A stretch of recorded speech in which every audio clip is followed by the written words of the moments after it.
चीनी के बाद अब प्याज की बढ़ती कीमतों ने आम आदमी की रसोई का बजट बिगाड़ना शुरू कर दिया है। प्याज जो हर घर की रसोई का जरूरी हिस्सा है, उसके दाम पिछले कुछ दिनों में तेजी से बढ़े हैं। 24 अगस्त 2026 को देश में प्याज की औसत खुदरा कीमत करीब 43 रुपए 53 पैसे किलो पहुंच गई है, जबकि एक साल पहले यही प्याज करीब 27 रुपए 37 पैसे किलो बिक रहा था। यानी एक साल में प्याज करीब 59% महंगा हो गया है। बड़े शहरों की बात करें तो दिल्ली में प्याज करीब 55 रुपए किलो और चेन्नई में करीब 60 रुपए किलो तक पहुंच गया। कोलकाता में भी इसका भाव 53 रुपए किलो के आसपास है। अब सवाल है कि आखिर प्याज इतना महंगा क्यों हो रहा है? क्या इसकी वजह सिर्फ उत्पादन में कमी है या फिर इसके पीछे जमाखोरी और बाजार में सप्लाई की कमी भी बड़ी वजह है? दरअसल देश में प्याज का करीब 70 से 75% उत्पादन रबी फसल से आता है। इसकी कटाई मार्च से मई या जून तक होती है और यही प्याज बाद के महीनों में बाजार की जरूरत पूरी करता है। अगस्त सितंबर तक बाजार काफी हद तक इसी पुराने स्टॉक पर निर्भर रहता है। इस बार दिक्कत ये हुई है कि खरीफ प्याज की नई फसल की बुआई में देरी हुई। मानसून में देरी का असर कई इलाकों में पड़ा। नासिक में खरीफ प्याज की बुआई करीब 15 दिन देर से हुई, जबकि कर्नाटक के चित्रदुर्ग में बुआई औसत से करीब 40% कम रही। ऐसे में पुराना स्टॉक कम होता गया, लेकिन नई फसल की आवक उतनी तेजी से नहीं बढ़ पाई।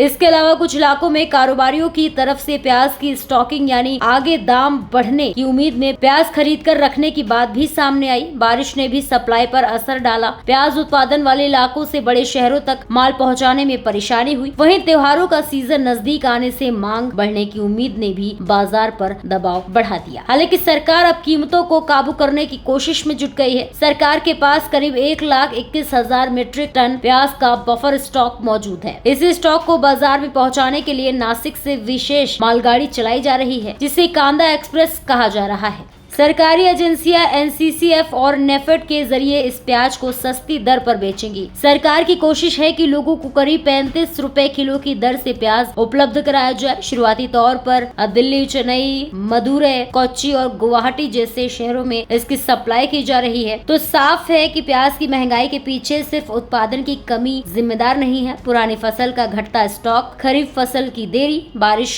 से सप्लाई में रुकावट, स्टॉकिंग और त्योहारों से पहले बढ़ती मांग, इन सभी वजहों ने मिलकर प्याज के दाम बढ़ाए हैं। अब नजर इस बात पर है कि सरकारी बफर स्टॉक और नई खरीफ फसल की बढ़ती आवक से आने वाले दिनों में प्याज की कीमतों को कितनी राहत मिलती है। इस खबर को लेकर आपकी क्या राय है? कमेंट सेक्शन में जरूर शेयर करें और ऐसे ही और भी तमाम खबरों को देखने के लिए जुड़े रहिए भारत एक्सप्रेस के साथ।